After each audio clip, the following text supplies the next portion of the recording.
পরকীয়া প্রেমে অনেক জ্বালা, তার প্রমাণ শুভেন্দু এবং কসাই মোদি বুঝতে পারছে।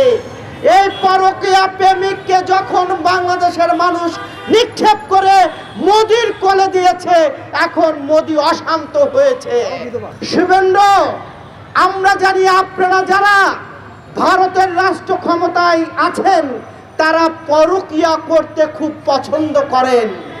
তার প্রমাণ শেখ হাসিনার সাথে আপনারা পরকীয়া করেছেন।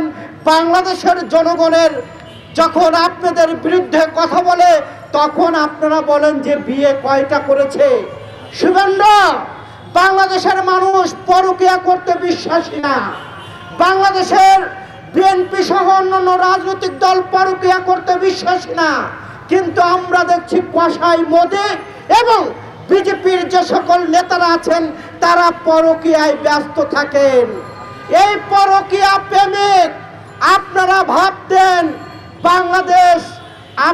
ভাবতেন যে বাংলাদেশের একজন মুখ্যমন্ত্রী শেখ হাসিনা, আপনারা ভাবতেন বাংলাদেশের আপনাদের একটি অঙ্গরাজ্য, কিন্তু বাংলাদেশের মানুষ কখনো ভাবেনি বাংলাদেশ অঙ্গরাজ্য। এই শেখ হাসিনার নতজানু পররাষ্ট্র নীতির কারণে গত 15 বছর আপনারা আমাদেরকে ভোট থেকে দূরে রেখেছেন, গণতন্ত্র থেকে দূরে রেখেছেন। পরকীয়া প্রেমে অনেক জ্বালা, তার প্রমাণ শুভেন্দু এবং কসাই মোদি বুঝতে পারছে। এই পরকীয়া প্রেমিককে যখন বাংলাদেশের মানুষ নিক্ষেপ করে মোদির কোলে দিয়েছে, এখন মোদি অশান্ত হয়েছে।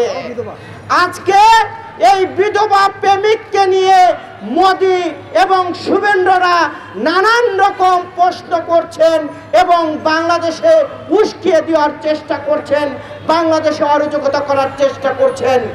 আমরা শুভেন্দুকে বলতে চাই, শুভেন্দু গত 15 বছর অবৈধ প্রেমিকের সাথে যত রকম চুক্তি করেছেন বাংলাদেশের মানুষ সেই চুক্তি এখন বর্জন করেছে। অন্তর্বর্তী সরকারে যারা আছেন তাদেরকে আমরা বলতে চাই, যারা অবৈধ প্রেম করে সেই অবৈধ প্রেমিকার সাথে যদি কোনো সন্তান জন্মগ্রহণ করে তাকে বলা হয় জারজ সন্তান। কাজেই গত 17 বছরে যে চুক্তি হয়েছে সেই চুক্তি বাংলাদেশের মানুষ মনে করে জারজ চুক্তি। এই চুক্তি বাংলাদেশের মানুষ মানে না। কাজেই শুভেন্দু আর কসাই মোদি যতই চিন্তা করেন না কেন কাজ হবে না। ভারত আমাদেরকে চোখ রাঙিয়ে কথা বলবে, আমরা বাংলাদেশের মানুষ আঙুল চুষে বসে থাকবো, তা হবে না। শুভেন্দু, মমতা ব্যানার্জির দলের একজন নেতা তিনি মন্তব্য করেছেন, তিনি মুসলমান, তিনি মন্তব্য করেছেন বাংলাদেশ নাকি 15 মিনিটে দখল নেবেন। আমরা তাকে বলতে চাই, আপনারা 15 মিনিটে দখল নেবেন আর বাংলাদেশের মানুষ আঙুল চুষবে, ললিপপ খাবে, তা হবে না। আমরা দেখতে পাচ্ছি কলকাতার ব্যবসায়ীরা দাঁড়ে দাঁড়ে ভিক্ষার থালি হাতে নিয়ে দাঁড়ে দাঁড়ে ঘুরে বেড়াচ্ছেন।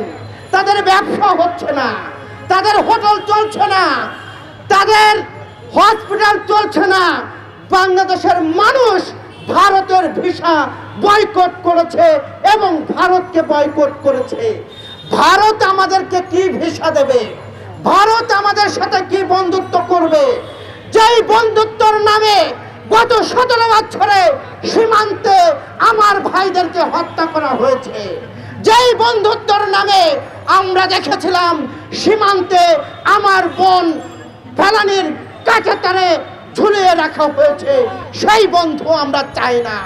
যেই বন্ধু রাতের অন্ধকারে পরকীয়া করে শেখ হাসিনার সাথে বন্ধুত্ব করে সেই বন্ধুকে আমরা চাই না। শুভেন্দুকে বলতে চাই, বাংলাদেশের মানুষের কাছে যদি ক্ষমা না চান, আজকের এই জনসভা থেকে আমরা বলতে চাই আগামী দিনের কর্মসূচি থাকবে সারা বাংলাদেশের মানুষকে ঐক্যবদ্ধ করে সীমান্তে পাহারা দিয়ে এই শুভেন্দুদের মতো মানুষদেরকে আমরা দাঁত ভাঙা জবাব দেব।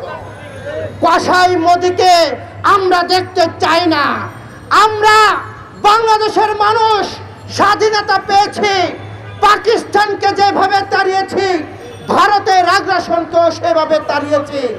কিন্তু নতুন করে দেখছি এই কসাই মোদি খুব চিন্তায় আছে এবং বাংলাদেশে অরাজকতা করার চেষ্টা করছে। একটি কারণ, তিনি রাজ্য হারার বেদনায় আছেন। তিনি রাজ্যের মুখ্যমন্ত্রী পরাজয়ের যে বেদনা, সেই বেদনা তিনি মেনে নিতে পারছেন না।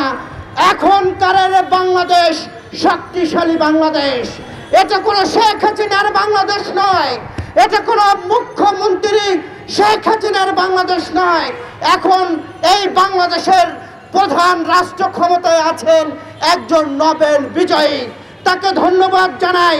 বাংলাদেশ নিয়ে তিনি যেই মন্তব্য এবং ভারতের সাথে যেই কথাবার্তা চালাচ্ছেন তাকে ধন্যবাদ জানাচ্ছি। অন্তর্বর্তী সরকারের পাশে আমরা আছি। অন্তর্বর্তী সরকারের ভয় পাওয়ার কিছু নেই। ভারতকে দেশের মানুষ বয়কট করেছে। আমরা এখন থেকে আর ভারতের কোনো পণ্য ব্যবহার করব না, এটাই হলো বাস্তবতা। এই ভারতীয় গণমাধ্যম আপনারা দেখেছেন বাংলাদেশ নিয়ে কি ধরনের অপপ্রচার করেছে। আমরা সেই অপপ্রচারের বিরুদ্ধে লড়ব এবং রুখে দেব। বাংলাদেশের মানুষ সঠিক জায়গায় আছে, তারা এই জায়গা থেকে ঐক্যবদ্ধ হয়েছে। সেটি হলো ভারতের গণমাধ্যম বাংলাদেশ নিয়ে অপপ্রচার করছে, সেই অপপ্রচারের বিরুদ্ধে বাংলাদেশের সকল শ্রেণী পেশার মানুষ এবং রাজনৈতিক দল ঐক্যবদ্ধ আছে। কাজেই শুভেন্দু আর কসাই মোদি যতই চিন্তা করেন না কেন কাজ হবে না। আমি আরেকটি কথা বলে আমার কথা শেষ করতে চাই।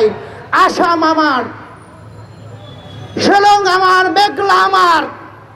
কাজেই ঐতিহাসিকভাবে যেই রাজ্যগুলো আমাদের, সেই রাজ্যের প্রতিটি মানুষ এখন স্বাধীনতা চাচ্ছে। এই স্বাধীনতা যারা চাচ্ছে তাদেরকে আমরা সহযোগিতা করতে চাই। ভারত আমাদেরকে চোখ রাঙিয়ে কথা বলবে, আমরা বাংলাদেশের মানুষ আঙুল চুষে বসে থাকবো, তা হবে না শুভেন্দু। বাংলাদেশের মানুষ ভারতের বিরুদ্ধে যখন আন্দোলন গড়ে তুলবে তখন এই শুভেন্দুরা আর এমপি মন্ত্রী হতে পারবেন না। ভারতের পণ্য আমরা বেশি দামে দিয়ে কিনে, ভারত আমাদেরকে কোনো কিছু ভাও দেয় না। বরং ভারত আমাদের এই যে চট্টগ্রাম বন্দর থেকে শুরু করে এশিয়া রোড থেকে শুরু করে সব কিছু ব্যবহার করেন, তারা আমাদেরকে টাকা দেয় নাই। এই কৃপণ জাতিকে এখন বয়কট করতে হবে এবং আমরা অন্য অন্য দেশ থেকে পণ্য কিনে বাংলাদেশের মানুষের যে চাহিদা, সেই চাহিদা মেটাবো। বাংলাদেশের মানুষ ভারতের ভিসা বয়কট করেছে এবং ভারতকে বয়কট করেছে। ভারত আমাদেরকে কি ভিসা দেবে? শুভেন্দুকে বলতে চাই, বাংলাদেশের মানুষের কাছে যদি ক্ষমা না চান, আজকের এই জনসভা থেকে আমরা বলতে চাই আগামী দিনের কর্মসূচি থাকবে সারা বাংলাদেশের মানুষকে ঐক্যবদ্ধ করে সীমান্তে পাহারা দিয়ে এই শুভেন্দুদের মতো মানুষদেরকে আমরা দাঁত ভাঙা জবাব দেব।